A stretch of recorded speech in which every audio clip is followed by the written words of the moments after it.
G'day, it's your old mate Matthew here. Welcome to the Yarnsman podcast. In this episode, we have a good yarn with Matt Heath. He details the yarn behind his book, Life Less Punishing, 13 Ways to Love the Life You've Got.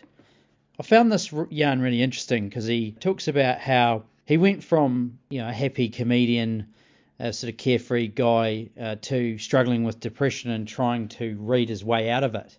That sort of classic guy trying to solve his own problems and leading to writing more in the book. I think the other interesting thing about this is that through that process, it allowed him to be more open and honest, and his what he classified as shallow relationships became deeper by him putting himself out there with the writing and talking about it, and therefore leading to a life more connected. So for a guy like this to be able to open up and be more open and honest and connected with people shows that it's a real role model, and I think that's a really positive thing. So hope you enjoy the yarn as much as I did. Hello and welcome to the Yarnsman podcast. Today we have a man who actually doesn't really need much of an introduction, but you can't see him. So today we have Matt Heath. He's a father, a broadcaster, and more recently an author. Matt, how are you? Oh, very good. Thank you for having me on your pod. Thank you for making the time. We'll dive into it. What have you struggled with in the last week? Well, I was thinking about this, and it's kind of the thing I always struggle with. I get incredibly busy, and then I get frustrated, and then I get angry, and then I start walking around going, "Oh God," and making things much, much worse than they need to be. And I guess that's why I wrote an entire chapter on anger, because I'm not a violent man, but I am I can fire up quite easily and pointlessly. So, sometimes you're trying to get things done, and you've got a lot on the calendar, and then you're having a shower, and the shampoo bottle falls over and unleashes shampoo all over and then that makes you just go yell and scream, and you get stressed, and you build up and you build up, and it's just totally pointless, and it's not helping you solve any of your problems. So that's and it's a funny kind of thing, because I've written a book about this stuff, so it's hypocritical for me to still be making all the mistakes that I used to make. But yeah, this week I've gone, oh boy, I've let the anger creep back into my probably shittiness is a better word than anger. Just becoming shitty because things are hard. Well, and like, things aren't even that hard. They're just there's a whole lot of things, and they seem like setbacks, and they build up, and you've got a lot on, and then you start to get the stress, and then instead of thinking about it rationally, you blow up and make yourself more stressed. So I've been trying to work on that one this week. I think that there's an interesting point there, right? Yes, you've written a book about it, but the thing about it is it's a journey, right? Life's a journey. Life isn't static. Yeah. And, I know for myself at the moment, those frustrations creep in quite a lot more trying to do the mundane things, but we have to remind ourselves that it is a journey, right? Yeah. Yeah, absolutely. And, back in the day, people used to have a philosophy for life. I talk a lot about the Stoics, but that was an idea that here was a set of ways you could live your life. And it didn't mean that you were going to be perfect, but you kind of had solutions to all the problems, or approaches to dealing with all the problems. And I think a lot of us don't really have those now. So the idea, isn't it, that it's impossible to become perfect. And the Stoics always talked about the idea of a sage, which is this person you'll never be. You'll never be this incredible person. Take Seneca, for example, who, was ordered to kill himself by Nero, but was incredibly chill about it, because he believed that, you shouldn't get angry about things you can't control. And, he sort of scolded his wife for being upset. And, he said, what's the use of tears when all of life is misery? All this kind of stuff. That you can never be that person. That is a ridiculous level to try and approach. So there's this talk of this idea of this sort of North Star you're going towards. And so at least if you know how to deal with the situation, then and that you're an ongoing concern, and then as opposed to beating yourself up for not being perfect, or not having all your problems solved. You're just trying to have a few tools in the shed that might help with the recurring Mm. recurring problems you have in your life, I guess. Yeah, I love that. What do you want to work on in the next week? I'm still working on stress.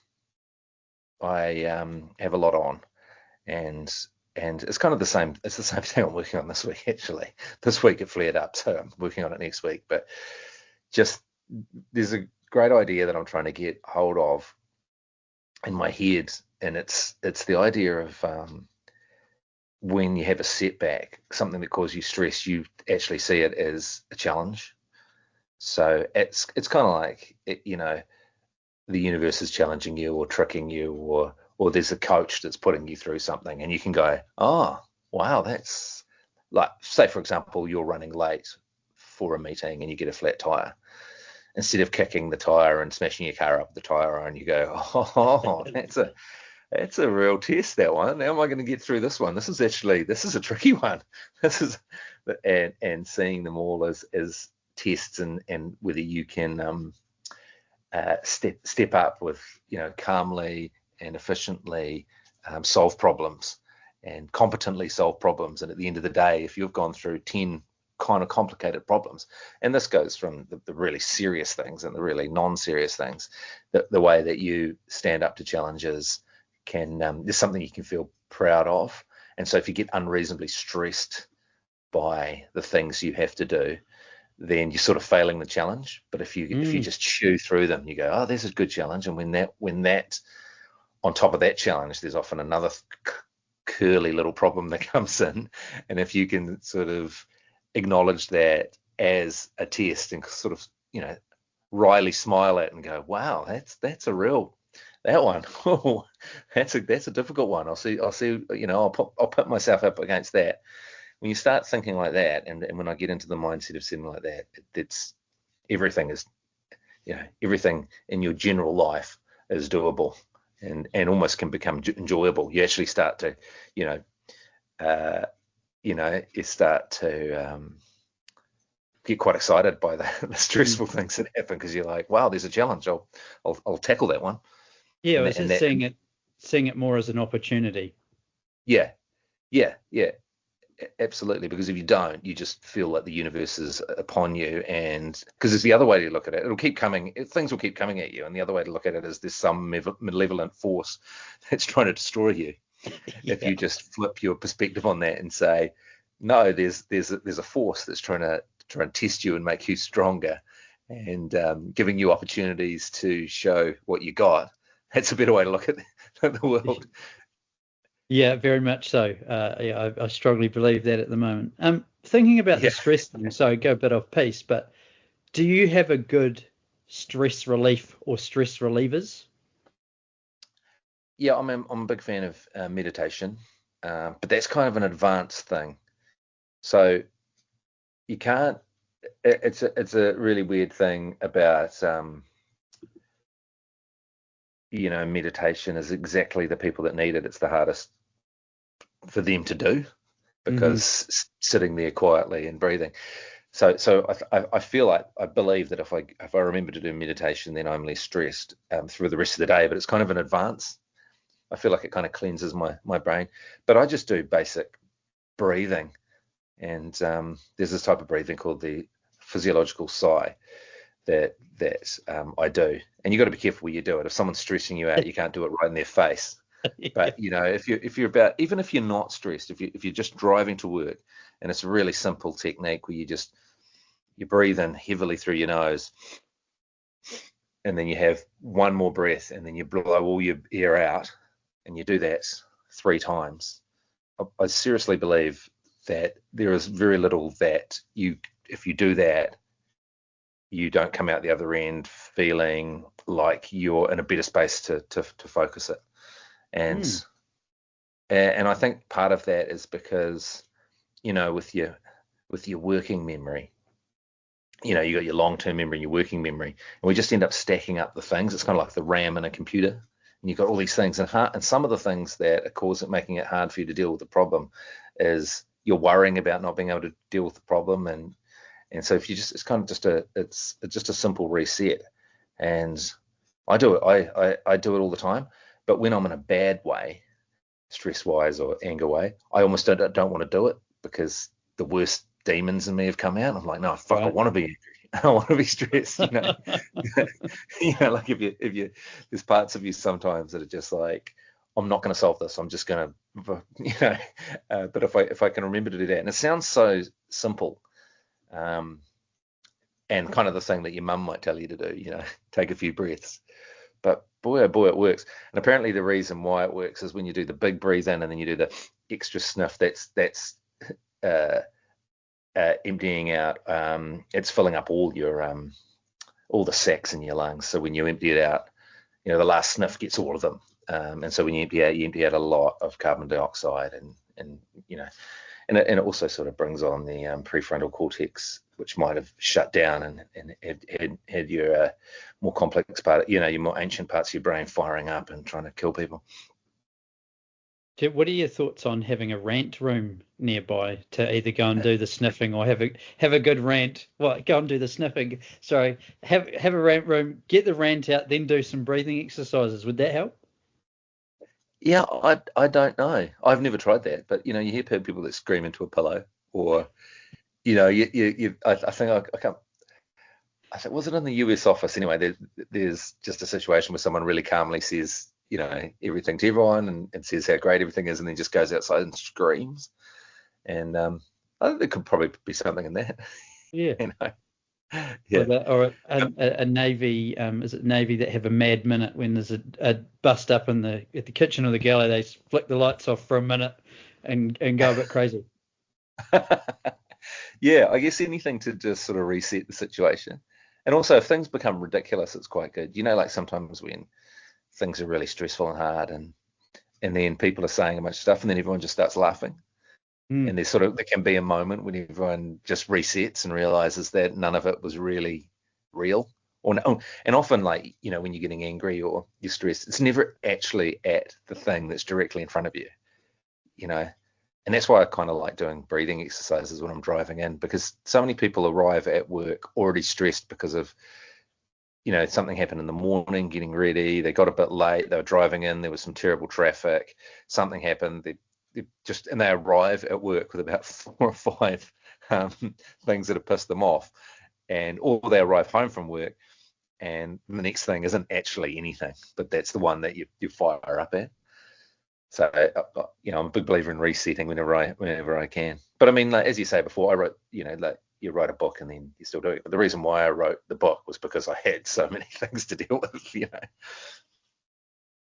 Yeah, we'll dive into that shortly. What are you proud of? I'm proud of my sons. They're fantastic every day. They're really proud. I'm really proud of them. My eldest son's just gone to university, and I feel incredibly proud, worried, but proud that he is now 18 and I've got him through school and braces and everything that you need to do from him being this little, someone you could literally hold in your hand, to now this 6'2", 6'3" giant, who is going off into the world. And I think he's got a really good, sense of things, and he's just a good guy. And that took a lot and a lot of thought to make him. He's so much better guy at 18 than I was. And so I'm incredibly proud of him. And we have discussions about things, and I can see what he's going through, and I punish him with philosophy, because that's what that's what dads are supposed to do. But he listens to some of it. But yeah, there's one thing that I'm really noticing with him, is that saying youth is wasted on the young is so true, because you see that there's so many emotions and so much stuff going through you when you're 18. From my perspective, I'm like, life is freaking amazing for you, mate. Everything, you're in a hostel, you're you're going to uni, you've got all your mates, you're doing all this stuff, you got your girlfriend, all this kind of things. But at the same time, there's so much emotional turmoil at that age that you just want to remind them, that's a great time to be alive. And even though, and you'll look back and go, that's incredible. That was a great time. But right now it's hard for you to see the wood for the trees, I guess. But yeah, incredibly proud of him, and incredibly proud of my other son who's 15. Yeah, they're just good guys, and a lot of that comes down to their mum. But also I think we made some good decisions, bringing them up, like, concentrated on the mistakes our parents made, and really made an effort to try and get that right. So they never really saw the problematic side of me. They just tried to be stable and create a stable life for them, and yeah, so couldn't be more proud of that. Right. What gives you hope? Yeah, I've been thinking about this, and I think when I look around, I feel like we're coming out of a period of, how do you put this without saying cliched, but I just hear all the right messages are coming through now, and I think social media was upended a lot, and I think a lot of people, have found themselves sort of disconnected from things from meaning in life, but I just hear people saying all the right things, like, it's said so much you feel silly saying it, but you just hear a lot of people talking about things like gratitude, and all those sort of messages seem to be coming through in a way that weren't around when I was a kid, and I just feel like there's a lot of people like yourself and people that are actually decided, oh well, what I might do is actually try and learn some stuff and share it with some people, and it's actually become a thing that people, I mean, just silly to say this because I just felt a bit of shame saying that, lots of lessons of gratitude, but it should all be out there. And I just do see a lot of people that I deal with of all ages that are just really open to trying to help each other, and trying to teach those sort of ancient lessons of what will make your life better in a time when there's so many distractions and so many, well, algorithms that are trying to steal your tranquility from you. I can see a real movement coming through of people trying to find a better way to live their life, and it's probably the first time in a really, really long time where that kind of ancient wisdom is so popular, which is probably a reaction to how dissatisfied people are with the other options that have been offered to them. As they slowly see their attention span disappearing, and they feel themselves getting isolated, and some of those, separated from family and friends and all that kind of stuff. And those messages of getting together with your mates and being grateful for what you've got, and that that getting amongst it and working hard will make you happier than sitting around playing video games in your undies, all that kind of stuff. I think that makes me. I just feel it. I see it everywhere. This is a really interesting point. I like it. Do you think that you've found that more because you've put yourself in that zone more by writing the book? That's a really interesting point, and it's kind of like that selection bias, isn't it? So echo chambers. Yeah. So if you put Positive yourself in a echo positive, chambers. you start looking at, if you're in a negative echo chamber, you see the whole world as being terrible and disintegrating. And I talk to a lot of people like that. But yeah, well, that's such a good point. So maybe what gives me hope is I've maybe moved myself into a positive echo chamber. Such a good point. Hopefully that echo chamber gets bigger. I do believe that echo chamber is getting bigger, though. I do believe. But yeah, I mean, you're so right, because the algorithms just throw up what you're interested in. So if you take the time to be interested in, well-being, for a better word, then it'll throw more of that at you. If you are interested in distraction and pettiness, then that's what you'll get. Yeah. But I'll be interested. I need to do some survey and find out if my assumption is that it is more out there. I'm pretty sure it is. I see people with huge followings that are operating in this sphere. So we'll focus on the glass half full for this one. Well, let's get the yarn behind a life less punishing. Do you want to take us back to the journey there, the start of the journey there? Yeah, so I I guess I sort of went through kind of a pretty sort of dark patch in my life after a few things had happened, and I just sort of had this idea. Well, actually sitting on the banks of the lake Wakatipu, I had this idea that maybe someone had been through all these things before, because humans have been around for a very long time, and so I thought, well, surely I can read my way out of this. And I just heard someone talking about philosophy, and that thing I was kind of saying before, that philosophies used to be a school for life. Now philosophy is kind of studied in semantics, and I did a degree in philosophy, and no point did anyone ever say that you might use this for anything. It was never about that. It was like you were learning it, but there was never how you could particularly use these things. So I thought, when I was sitting there feeling a bit depressed, and feeling a bit nihilistic, that maybe I should try and read my way out of this situation.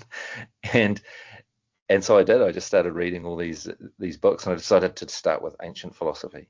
And I bought this book called The History of Philosophy, because I thought, well, hang on, I studied this but never got anything out of it, so maybe I'll go back and read all the like a basic rundown, 100 pages of a lot of philosophical ideas and movements over time. And so I read that, and pretty quickly came across the Stoics, and went, oh yeah, these guys really had it sorted. So at that point, I was writing for the Herald, just a weekly sort of lifestyle column on basically anything, and I just started writing about this stuff because I was finding it out, and sort of trying to apply it to modern life. So the idea that you could apply ideas that are 3,000 years old and 2,000 years old and 1,700 years old to stuff that people are going through now. And after a while of doing that, they asked me to be the happiness editor of the Herald. And so then I was really writing on it.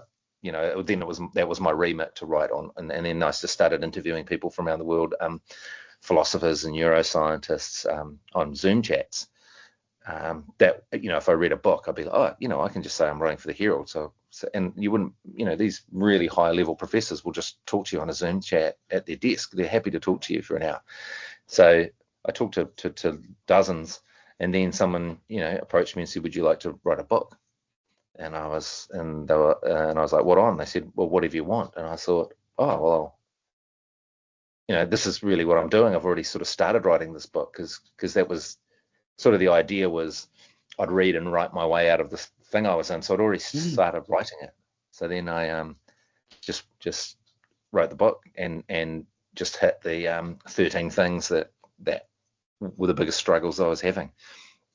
These kind of emotions that were causing me problems, and then beavered away at that, and handed it in. And that was the book. And then here we are. Yeah. Great. Yeah.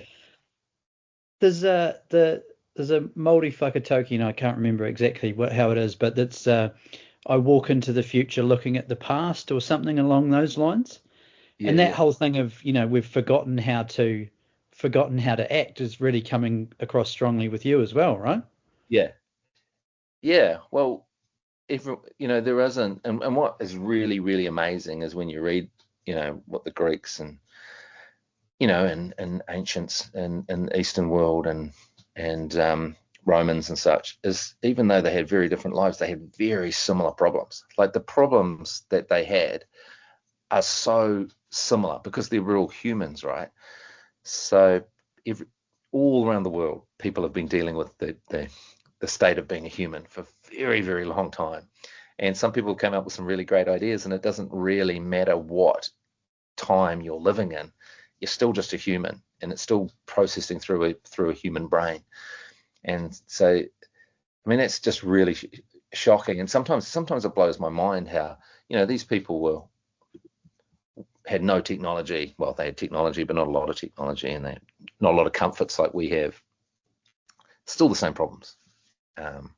So yeah, I think it would be silly to discount all the work that other people in the past had done to sort out, you know, the difficulties of being a human. I mean, one of the most basic things is to understand that humans aren't evolved to be satisfied.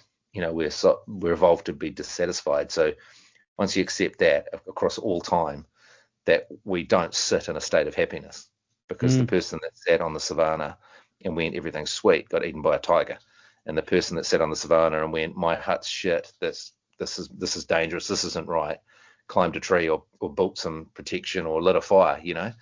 So we're always, wherever we are, what time in history, wherever we are, wherever we're sitting, I'm sitting in this nice room right now, you know, we'll immediately go, okay, I've got this, what else is wrong? That's what we're always going to do. And so when it comes down to it, that's what, you know, Buddhism and Stoicism and a lot of other things, we're all solving that problem of why are we always dissatisfied and wanting. Yeah, very interesting stuff. I wanted to go back to the bank, or almost the banks of the Wakatipu, and your writing journey. How were your yarns when you started to say, hey, I might go and write about this? What were people open to it? How was it received? How did you go about having those yarns? I had to, I had a, you know, massive imposter syndrome on it, because my career has been kind of primarily been comedy and being an idiot and doing stupid things and not being serious, you know. And so I had to sort of just suck it up and do it and not care. And it reminds me when I was like 13 and I wanted to take up guitar, and I brought a guitar to school and someone hassled me and said, oh, you think you're a rock star? And so I didn't take the guitar to school the next day. Yeah. And tried to pretend I didn't care. Well, whilst furiously learning to play guitar in my room. And I just thought, that's fucking stupid. Who cares that someone said that there was some problem with you playing guitar? Like, I can do whatever I fucking want. And so that lesson came back to me. And interesting, my mate Di Henwood, who I'm sure you know who he is, he's quite open to all this kind of stuff. And you know, a long time before he was going through what he's struggling with now, me and him used to go back and forth on a lot of philosophy, just privately. We'd blast each other ideas. And then I saw him he'd blast some stuff out on social media, and I was like, and then it just struck me, he didn't give a shit that people would go, you're pretentious, or you know, shut up, or you know, you're weak, or whatever. And then I just thought, who cares, you know, like. But I wrote about a little bit in my book, how I felt like I had to justify writing about this kind of stuff. But then at one point I got this message, and it solidified what I wanted to do. And it was this Instagram message, and it was just basically, shut the fuck up. You know, who the hell do you think you are? You don't know anything. You're a middle class twat. You know, it was really abusive. And then it just struck me, you know, screw that. Like, anyway, you know, don't tell me what I can and can't do. I'll write whatever I want. And so, you know, because you could say, well, only neuroscientists should write about this, or psychiatrists, or you know, psychologists or something. But we're all human, you know. So we've all got the experience, and we're all capable of reading and learning. And you know, you might be wrong, but you might get some of it right. You know, well, and if it helps at least one person, then that's a fantastic thing. Exactly. Yeah, exactly. Even if it's just yourself. And how have your yarns changed with people since? How's that kind of the book and putting it out there, impacted those yarns, or enhanced those yarns for that matter? Well, as you were sort of saying before, you become part of that bubble where people are willing to open it, because you've thrown this out there, you've written this thing. And thankfully it sold really well. So just a lot of people come up to me and want to talk about parts of the book, and people will come up and talk to me and tell me difficult things that have happened in their life and how things in the book helped them, or you know, or the story of their life. So because in my job I meet a lot of people, you know, and if I'm out and about, people come up and talk to me and stuff. And so that, as opposed to just yelling one of my stupid catchphrases that I would have had for years, you know, or talk about something shocking I've done, the majority of people now come up and talk to me, and it's freaking lovely, man. It's really been just one of the best things, and it just made me feel very grateful. And people just come up and talk. My brother was going through this, I was going through that. I had this really, really hard time when I was, here, and a lot of really, really sad stories, and it's just a different level of conversation, that exists. There's this deep level of conversation that can exist, that probably I'd been shut off from, or shut myself off from, or people had felt that I was shut off from, so we weren't really willing to open it. And my very best friends I've been friends with since high school, and my best mates, and we've actually, in all those years we had this quite shallow relationship, but it's I feel like in the last few years it's, we're willing to sort of reach out, and another friend will reach out and say, look, this mate's having a bit of a bad time, so let's try and do something for him. You know what I mean? It sort of opened the floodgates of actually being a decent human being, and doing all those things you should do, which you want to do. Like, everyone's got it in their heart that they want to help people, but sometimes people just feel that shame, as you say, doing it, and it's just a weird thing why we do. So do you? To summarize, do you feel more connected having been through this journey? Yeah. Well, I feel like people feel that I'm open to it, probably. So yeah, I think I do, because it's all out there. Like, you can't really hide from it. You've just spewed it all out there. It's everywhere. Written hundreds of articles, written a book, done a bunch of chats about it. You can't pretend it's not something you're open to. Not that barrier of starting a conversation with me has been removed. Yeah. And that's what we need to do with everyone, right? Remove that barrier to have a good yarn. Yeah, absolutely. Thinking about your 13 ways. Now it's been out there. Have you thought about any edits or adaptions of the 13 ways? I've definitely learned more stuff that I would have liked to have put in there. It was interesting that it came out as 13. because I just wanted to call it a life less punishing, because I didn't want it to be the world that it was solved anyone's problems. I just wanted to undercut, like, just say life doesn't have to be quite as punishing as it is. It's not going to be, there's no silver bullet, but we make life way more punishing than it needs to be. And then the publisher said, it has to have a number on it because numbers sell. And then they were like, how about 13 ways to love the life you've got? And I was like, is there 13 chapters? I don't really know. They've just been the ones I wanted to write about. It's interesting. I think it's held up. I spent quite a lot of time on it. I think I've probably got a little bit more nuance on a few things in it, probably, if I rewrote it now. And it's in its 7th edition, so there might be a chance for me to write another, a reissue chapter at the start of when, I don't know how many editions more. But yeah, I mean, a lot of people have come up to me and said, you miss the emotion guilt. And I was like, I don't know, because there's guilt. I think maybe that's one that people carry a lot of guilt that I didn't hit. I do talk about it in the book about, the realm, you can learn from the past, but it's not a realm that you live in, so you can't live in the past. You can learn from it.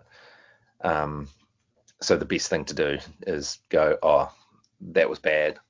I'll be a better person now, and start again, at whatever given moment.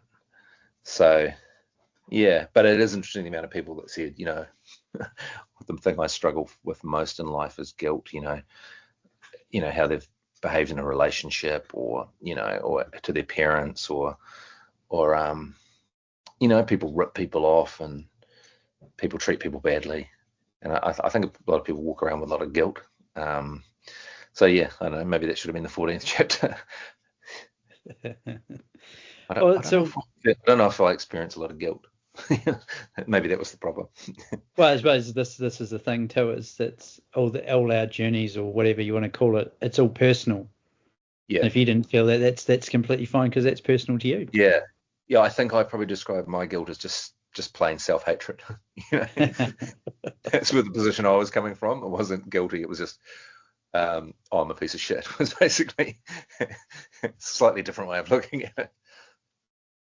Yeah, cool. Well, look, Matt, this has been a fantastic yarn. I love the hopeful outlook and that you know, in the right positive echo chambers, and we all need to be there. Yeah. Well, I'll have a look around and make sure, and hopefully the echo chamber is bigger than I think it is.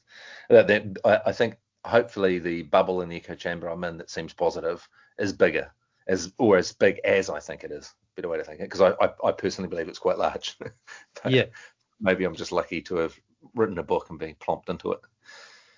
no, it's all good positive stuff. Look, thank you very much for your time, and yeah, really appreciate it. Cool. Thanks, mate. Have a good one. Thank you. Thanks for talking to me, and cheers.